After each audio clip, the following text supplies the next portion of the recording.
Hello दोस्तों, आज के इस वीडियो में हम जानेंगे कि आप कैसे एसबीआई के कॉन्ट्रा म्यूचुअल फंड में मात्र 2 लाख रुपीस की लमसम इन्वेस्टमेंट करके 1 करोड़ रुपीस कमा सकते हैं। क्या कमा सकते भी है या नहीं, इन सभी क्वेश्चन का आंसर मैं आज आपको देने की कोशिश करूंगा। तो सबसे पहली बात, आप किसी भी म्यूचुअल फंड में अगर लमसम इन्वेस्टमेंट करते हो तो आप लॉन्ग टर्म में अच्छा खासा रिटर्न कमा सकते हो, ये बात तो सच है। अब एसबीआई के कॉन्ट्रा म्यूचुअल फंड ने एक साल में 32.9% का, 3 साल में 22.4% का, 5 साल में 30.6% का और ऑल ओवर 17.5% का रिटर्न्स अपने इन्वेस्टरों को लाकर दिया हुआ है। ये पास रिटर्न्स है, आप ध्यान रखिएगा। आने वाले सालों में भी ये म्यूचुअल फंड ऐसा ही रिटर्न्स लाकर आपको देगा, इसकी कोई गारंटी नहीं है।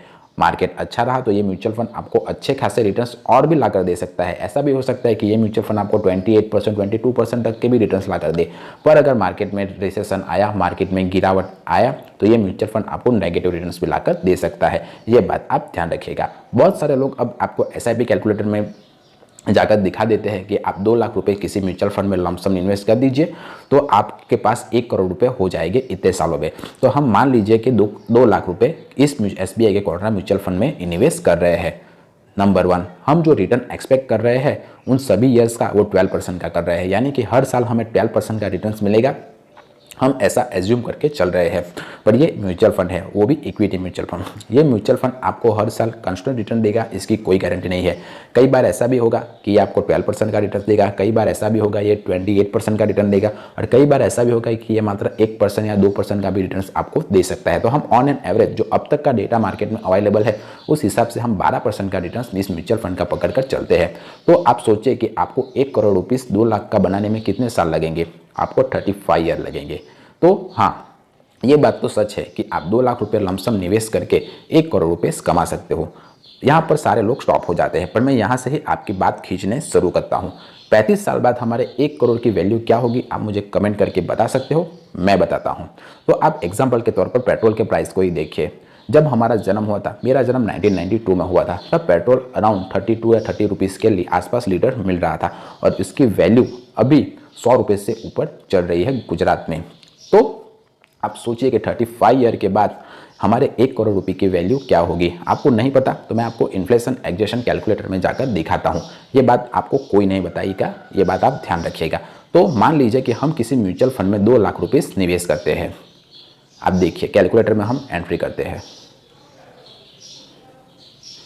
उसके बाद हम जो होराइजन रखते हैं वो, तो देखिए यहाँ पर मैंने एंट्री कर दी है। हमने इस म्यूचुअल फंड में 2 लाख रुपए निवेश किए। हमारा जो होराइजन टाइम जब तक हम इस पैसों को रखेंगे वो 35 ईयर का है।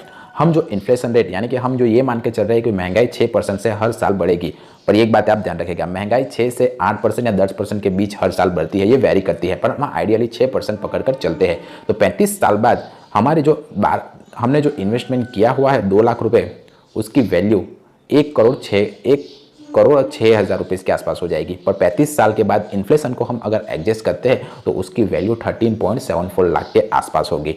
यानी कि आज अगर जो चीज़ हम 13.74 लाख में खरीद पा रहे हैं उतनी चीज़ें हम 35 साल बाद 1 करोड़ रुपीस में खरीद पाएंगे। तो ये पावर है इन्फ्लेशन का और ये बात आपको कोई नहीं बताएगा। आपको लोग यही कहकर बेचेंगे कि इतने साल बाद हमें इतने रुपए मिलेंगे, 1 करोड़ रुपए मिलेंगे, और आप भी खुश हो जाते हैं कि 1 करोड़ रुपए हमें इतने साल बाद मिलेंगे। पर आप इन्फ्लेशन की रेट को एडजस्ट नहीं करते हैं और उस टाइम पे हमारे पैसे की वैल्यू कितनी होगी ये भी आप नहीं देख पा रहे होंगे।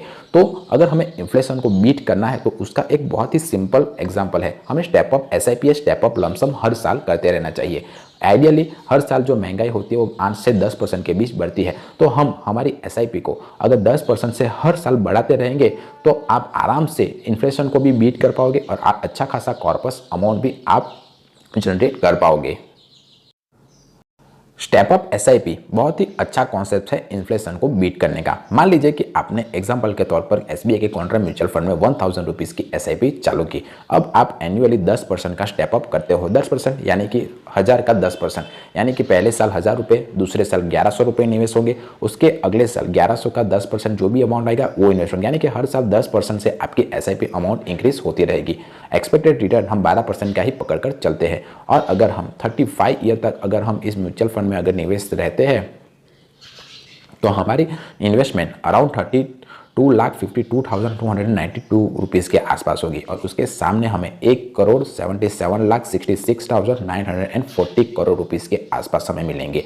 तो अगर आपको इन्फ्लेशन को बीट करना है तो अगर आप SIP करते हो तो आप स्टेप अप SIP कीजिए, और अगर आप लमसम इन्वेस्टमेंट करते हो तो जब जब मार्केट में 5% 10% का करेक्शन आता है आप उस म्यूचुअल फंड में लमसम अमाउंट डालते रहिए, आपके लिए बेनिफिशियल रहेगा। तो अगर अगली बार आपको कोई भी बोले कि आप मात्र 2 लाख रुपए या 1 लाख रुपए लगाकर करोड़पति बन सकते हो तो उसे सीधा सवाल पूछेगा कि कितने साल बाद बन पाऊंगा और उस साल के अंदर मेरा जो पैसे का 1 करोड़ का वैल्यू होगी वो कितनी होगी। वीडियो पसंद आया हो, इन्फॉर्मेटिव लगा हो तो इस चैनल को सब्सक्राइब कीजिए और वीडियो को लाइक कीजिए। आप वीडियो देखकर चले जाते हो, चैनल को सब्सक्राइब नहीं करते हो, तो इस वीडियो को जितना फैला सकते हो फैला दीजिए।